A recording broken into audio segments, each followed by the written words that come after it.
काँग्रेस नेते श्रीमान राहुल गांधी दिनांक 6 नोव्हेंबर सकाळी 11 वाजता सुरेश भट सभागृह रेशीमबाग नागपूर येथे संविधान सन्मान संमेलन या कार्यक्रमासाठी आले।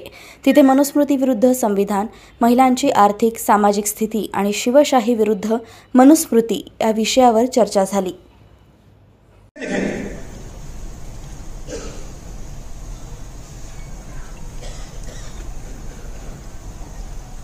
जुडिशरी में हाई कोर्ट्स देख लीजिए,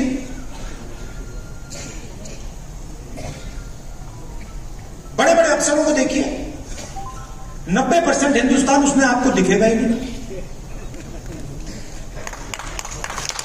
और आजकल तो मैं डेटा का टाइम है, मैं तो निकालता रहता हूं। मेरे पास लिस्ट है, कभी मैं आपको दिखा दूंगा, चौंक जाओगे आप लोग, ये हो क्या रहा है।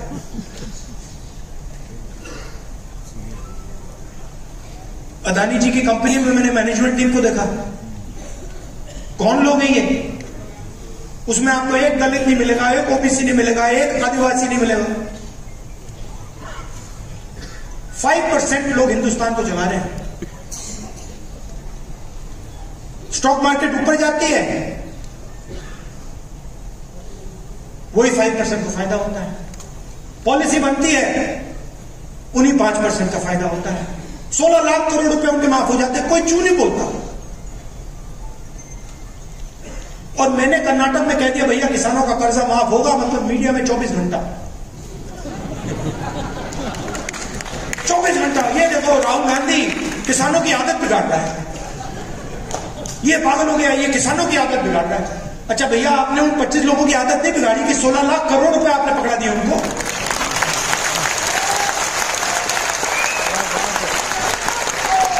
तो जहां भी कोई 90% की बात करे वो आदत बिगाड़ना है। अलग अलग शब्द यूज होते हैं। किसान अगर अपना बैंक लोन वापस ना दे, उसको लाठी मार के जेल में डाल देते हैं, कहते हैं डिफॉल्टर हो तुम, कहते हैं ना। और अदानी जी 1 लाख करोड़ रुपए वापस ना दे तो उसको क्या कहते हैं? मान सम्मान देते। देशभक्त।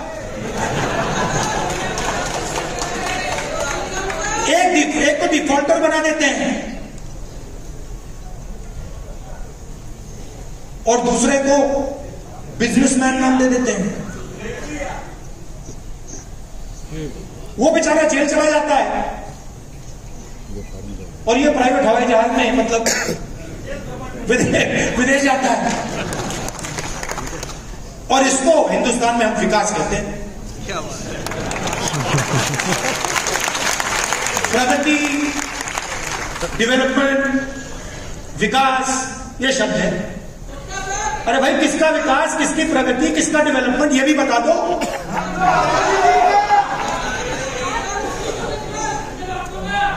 तो इसीलिए ये जो छोटी सी आवाज निकली जाति जनगणना थे, इसने मोदी जी की नींद बंद कर दी। नहीं मेरे वजह से नहीं हुआ भैया, मैंने तो आपको बोला ये मेरा काम, मैं देश की जनता न्याय कैसे मांग रही है। जाति जनगणना से सब कुछ साफ हो जाए। हिंदुस्तान के हर गरीब व्यक्ति को, चाहे वो जनरल कास्ट का हो, दलित हो, आदिवासी हो, पिछड़े वर्ग का हो, माइनॉरिटी हो, महिला हो, जो भी, सबको पता लग जाएगा कि मगर अंबेडकर जी के मुंह से सिर्फ उनकी आवाज नहीं निकलती थी। जब अंबेडकर जी बोलते थे तो करोड़ों लोगों की आवाज, करोड़ों लोगों की आवाज उनके मुंह से निकलती थी। अगर सिर्फ अंबेडकर जी की आवाज निकलती तो हम उनका याद नहीं करते। हम उनका याद इसलिए करते हैं क्योंकि जब अंबेडकर जी बोलते थे तो दूसरों का जो दुख था, दूसरों का जो दर्द था, वो उनके मुंह से निकलता था। मैंने उनकी किताबें पढ़ी हैं, चाहे एनालिसिस ऑफ सेल्फ हो, चाहे एनालिसिस ऑफ कास्ट हो,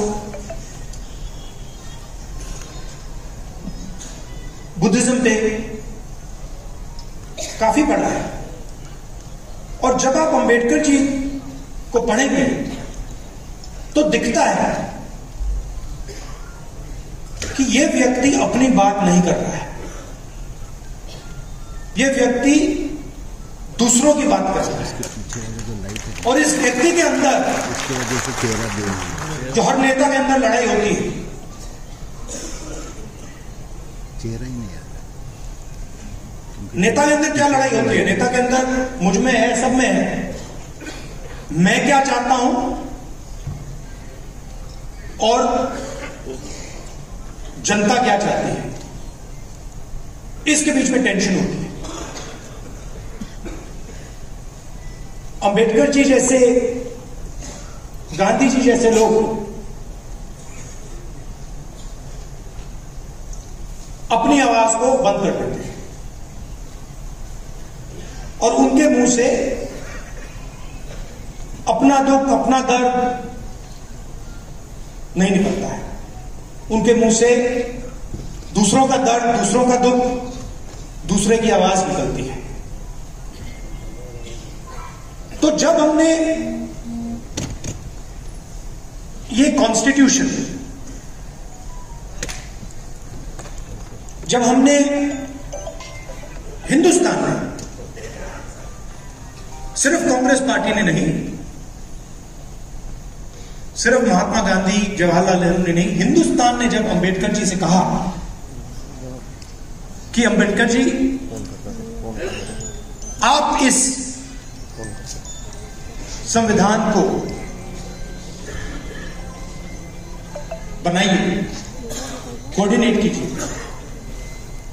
तो देश उनसे कह रहा था कि हम चाहते हैं कि इस संविधान में जो इस देश में करोड़ों दलित हैं,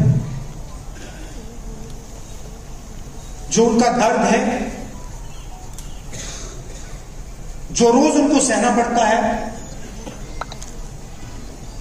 जो उनका दुख है, वो दुख, वो आवाज इस कॉन्स्टिट्यूशन में गूंजनी चाहिए।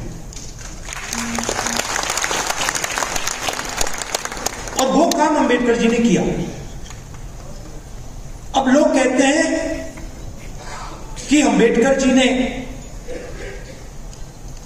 ये कॉन्स्टिट्यूशन आजादी के एकदम बात बनाया। तो मैं आपसे पूछना चाहता हूं, क्या इस कॉन्स्टिट्यूशन में फूले जी की आवाज नहीं है? इसमें बुद्ध भगवान की आवाज नहीं है? कितनी पावर है? हमारे हाथ में कितना धन है? मतलब हमारा क्या रोल है? और मैं गारंटी देके कह रहा हूं कि जब हम हिंदुस्तान के एसेट्स को देखेंगे, हिंदुस्तान की पूंजी को देखेंगे, उसमें आपको दिखेगा कि वहां पे ना कोई दलित है, ना कोई आदिवासी है, ना कोई पिछड़ा है।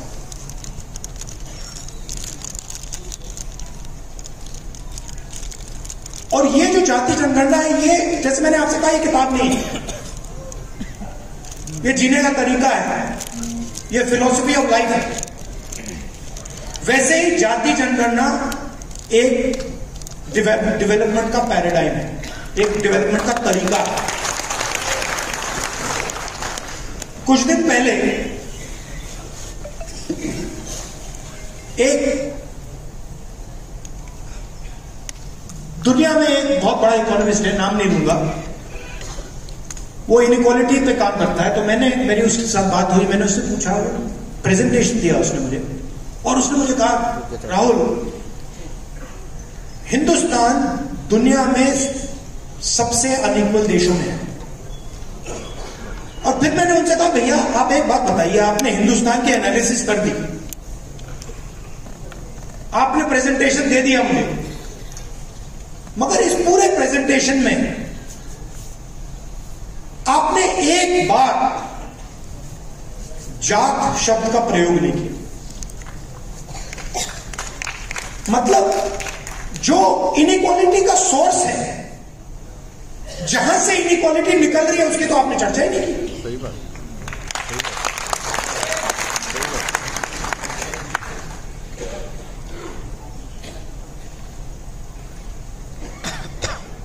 मेरे एक दो दोस्त हैं, कभी कभी बात हो जाती है, जनरल कास्ट के लोग हैं। तो एक दिन मेरा एक दोस्त कहता है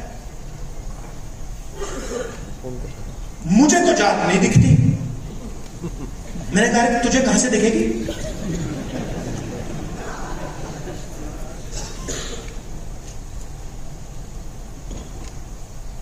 जात नहीं है क्योंकि मुझे नहीं दिखती। आपको नहीं दिखेगी वो, अगर आप उसको देखना चाहते हो तो आपको ढूंढना पड़ेगा, मगर दलित को नहीं ढूंढनी पड़ेगी। सही बात। दलित को रोज दिखती है, पिछड़ों को रोज दिखती है, आदिवासियों को रोज दिखती है, महिलाओं को भी दिखती है। तो जाति जनगणना से क्लैरिटी आ जाएगी, नया पैराडाइम बनेगा। और इसीलिए बीजेपी के लोग, आरएसएस के लोग, मैं आपको बता रहा हूं, अभी वहां पे डिस्कशन चल रहा है जाति जनगणना के बारे में। बड़ी मीटिंग चल रही है, क्या पोजीशन लें, क्या कहना चाहिए। मैं कहना चाहता हूं कुछ भी कर लो, जाति जनगणना होने वाला है। आपको जो डिस्कशन करने हैं, मीडिया में जो लिखवाना है लिखवा लो। हिंदुस्तान की जनता ने निर्णय ले लिया है, जाति जनगणना होगा। और ये 50% वाली जो आपने बना रखी है दीवार, इसको तोड़ा जाए। तो ये आस्ते आस्ते आवाज बढ़ती जा रही है, इसको रोका नहीं जा सकता। हमारा काम आपका काम एम्प्लीफिकेशन का है, समझाने का है कि देखिए जाति जनगणना से संविधान बचेगा। अगर जनता को पता लग गया कि उनके साथ क्या अन्याय हो रहा है, तो एकदम इस किताब को पकड़ लेंगे और इसकी ये बचेगा। तो आप एम्पलीफायर हो, मैं भी एम्पलीफायर हूं, आप भी एम्पलीफायर हैं। हमें देश को बताना है। उन्होंने नहीं कहा, वो एक आदमी आया कोने से कहता है जाति जनगणना, और फिर आस्ते आस्ते वो जाति जनगणना फैलती जा रही। इसको हमने जाति जनगणना नाम दिया है। जैसे अंबेडकर जी की सोच, बसवना, गांधी जी की सोच को हमने ये नाम दिया है कॉन्स्टिट्यूशन, वैसे ही जाति जनगणना को हमने नाम दिया है। मगर जाति जनगणना का असली मतलब न्याय है। क्योंकि अगर इस देश में 90% लोगों के पास कोई पावर ही नहीं है, कोई पैसा नहीं है, कोई धन नहीं है, कोई एसेट्स नहीं है,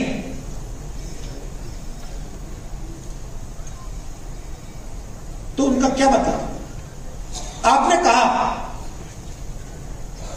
ये शब्द बहुत यूज होता है आजकल, समानता, सॉरी आदर, रिस्पेक्ट।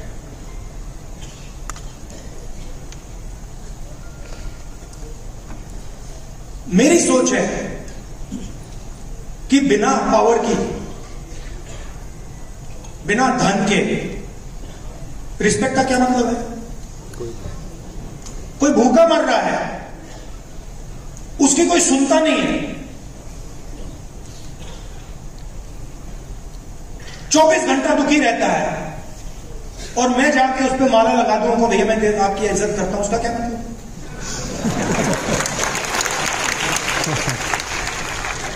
उससे अच्छा उसे शक्ति दो,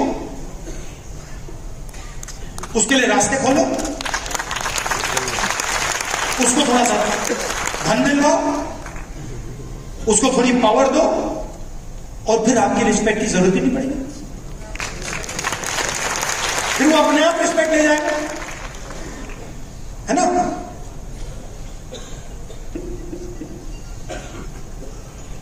तो मैं चाहता हूं कि ये जो सबसे बड़ा सवाल हमारे सामने है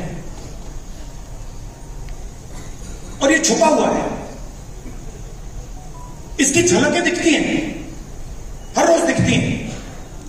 कल मैं रायबरेली में हमारी एक मीटिंग होती है, एमपीज की मीटिंग होती है, दिशा मीटिंग, उसमें गया। गलती से मैंने कह दिया भैया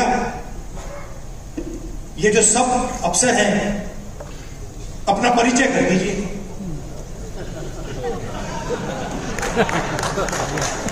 गलती से कह दिया मैंने।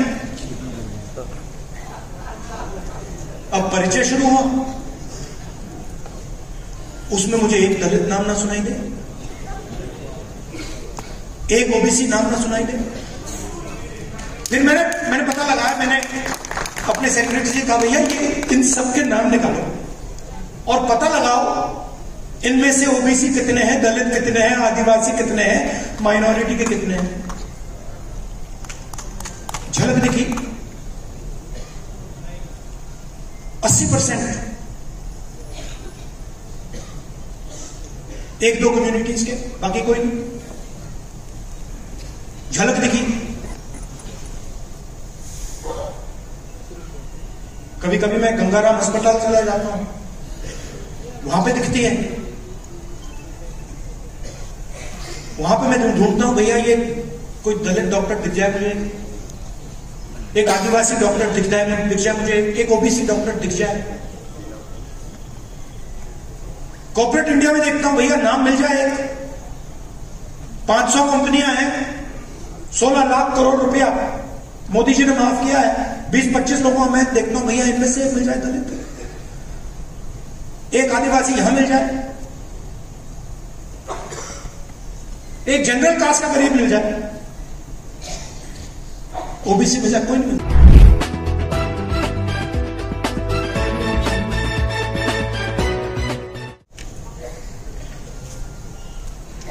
मैं देश को बता रहा हूं कि 90% लोग इस देश की प्रगति में शामिल ही नहीं है। मैं देश को बता रहा हूं कि कॉर्पोरेट इंडिया में, मीडिया में, जुडिशरी में 90% लोग हैं ही नहीं। 100% करेक्ट। अच्छा, अगर आपको देखना है, अगर आपको आदिवासी, दलित, पिछड़े लोग देखने हैं, मैं आपको बता दूं वो कहां मिलेंगे? जेल में, मनरेगा की लाइन में, मैन्युअल लेबर में। ये जो सड़कें बनती हैं, ये जो इमारतें बनती हैं, ये जो इमारत बनी है, ये 90% ने बनाई। ये जो है ये 90% ने बनाया, मगर इसका फायदा उसको नहीं मिला, इस इमारत का फायदा उसको नहीं मिला। बस तो यही सवाल है, यही सवाल मैं उठा रहा हूं और मुझे बहुत अच्छा लग रहा है, मजा आ रहा है मुझे।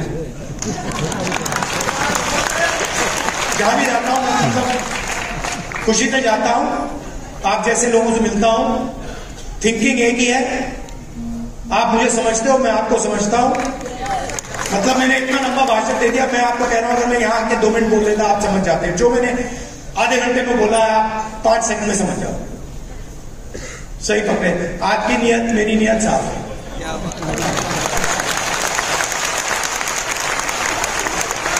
तो एक टीम जैसे काम करना है और पहला लक्ष्य है जाति जनगणना और 50% वाली दीवार।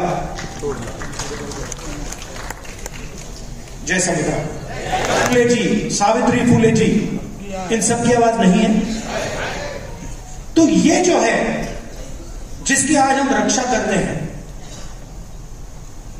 ये हजारों साल पुरानी किताब है। इसके अंदर जो सोच है, ये हम कह सकते हैं कि ये मॉडर्न वर्जन है,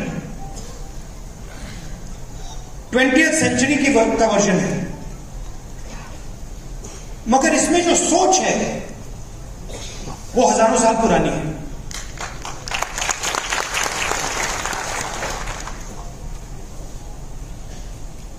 जो इसमें कहा जा रहा है वही बुद्ध भगवान ने कहा, वही अशोक ने कहा, वही इन सब महापुरुषों ने कहा, वही अंबेडकर जी ने कहा, वही गांधी जी ने कहा। और इसके पीछे हिंदुस्तान का एक विजन है। यह सिर्फ एक किताब नहीं, यह एक जीने का तरीका है, मरने का तरीका है कि अगर हम जिएंगे, देश में जिएंगे, तो एक दूसरे का आदर करेंगे, रिस्पेक्ट करेंगे, और जितनी जगह हम चाहते हैं उतनी ही जगह हम दूसरे को देने के लिए तैयार होंगे। इसमें कहीं नहीं लिखा कि एक व्यक्ति हिंदुस्तान की पूरा धन, हिंदुस्तान की पूरी शक्ति, हिंदुस्तान का भविष्य छीन सकता है। इसमें लिखा है कि समानता होनी चाहिए, वन मैन वन वोट होना चाहिए, सबका आदर होना चाहिए, हर धर्म का आदर होना चाहिए, हर जात का, हर प्रदेश का, हर भाषा का आदर होना चाहिए। तो जब आरएसएस के लोग, बीजेपी के लोग इस पर आक्रमण करते हैं, तो सिर्फ इस किताब पर नहीं कर रहे हैं, वो हिंदुस्तान की आवाज पर आक्रमण कर रहे हैं। कॉन्स्टिट्यूशन से हमारे इंस्टीट्यूशंस बनते हैं, सरकार की अलग अलग संस्थाएं बनती हैं, इलेक्शन कमीशन बनता है। अगर कॉन्स्टिट्यूशन नहीं होता, ये नहीं होता, तो इलेक्शन कमीशन नहीं होता।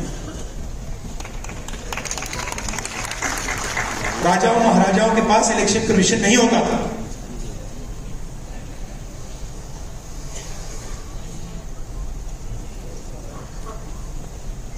तो इससे हिंदुस्तान का education system, IIT, IIM, primary education system, secondary education system, ये सब निकलता है। पब्लिक अस्पताल यहां से आता है, इसको आप मिटा दीजिए, आपको एक पब्लिक अस्पताल नहीं मिलेगा, एक पब्लिक स्कूल नहीं मिलेगा, एक पब्लिक कॉलेज नहीं मिलेगा, सब गायब हो गए।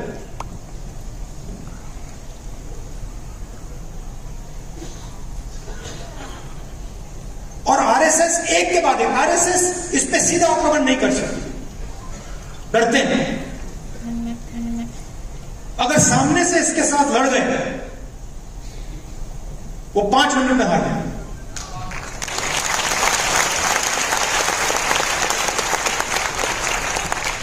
सामने से नहीं आ सकते, वो जानते हैं कि जिस दिन वो सामने से आ गए,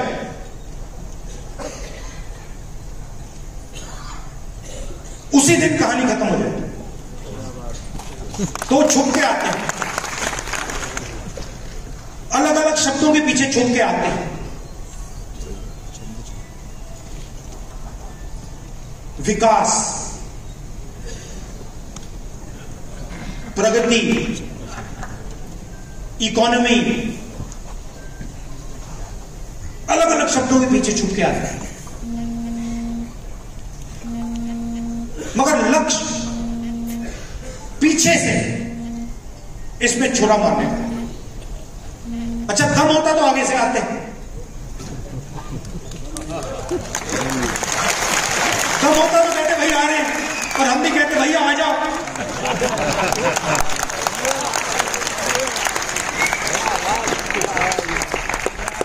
किसी ने बहुत अच्छी बात बोली मुझे 2-3 दिन पहले, अगर गीदड़ किसी जानवर को गला पकड़ते मारता है तो वो शेर नहीं बन जाता है।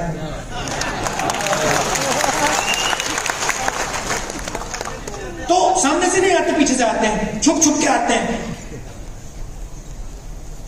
शिशु मंदिर के पीछे छुपकर, एकलव्य स्कूल के पीछे छुपकर। सच्चाई है, मैंने अभी देखी, बड़ी सी बिल्डिंग है,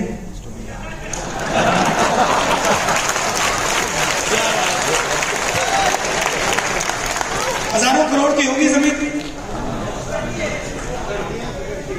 ये शिशु मंदिर का पैसा आया कहां से? ये मध्य प्रदेश की सरकार का पैसा है, राजस्थान की सरकार का पैसा है, बाकी प्रदेशों की सरकार का पैसा है, नेशनल हाईवे का पैसा है।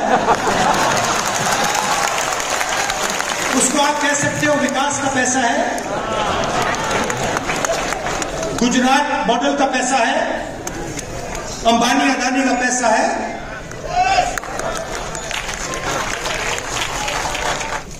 जय संविधान। आप सबका बहुत बहुत धन्यवाद, बहुत प्यार, नमस्कार, जय हिंद।